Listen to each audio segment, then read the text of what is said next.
আমার একটা মলেস্টেশনের কেস নিয়ে আমি আজকে 4 দিন ঘুরছি এই থানায়। আমার ছোট একটা 2 বছরের বাচ্চা, আমি কি থানায় এখানে ডেলি প্যাসেঞ্জারি করব?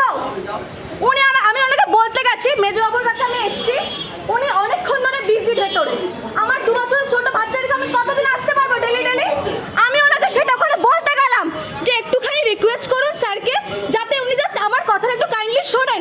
উনি আমাকে এরকম ইশারা করছেন, ওখানে ওখানে সরে দাঁড়ান, সরে দাঁড়ান। কেন সরে দাঁড়াবো? এটা একটা ব্যবহার বলেছেন। যেখানে আপনাদের থানাতে এত বড় একটা দোষ রয়েছে, ওইখানে কোন ম্যাডাম বসেছিল? তৃপ্তি ম্যাডাম। উনি আমার বারণ করে দিয়েছেন পুরো আমার কেস নিতে পর্যন্ত। এত বড় আপনার থানা দোষ থাকা সত্ত্বেও আপনারা আবার সেম ভুল করছেন। ঘুমাচ্ছেন আপনারা? আমি বাড়ি বসে সাসপেক্টের নাম জেনে যাচ্ছি, আপনারা এখানে ঘুমাচ্ছেন। আরে এই আর একজন, সব ঘুমানো বার করে দেবো। এখানে কাজ না হলে আমি ইলেকশন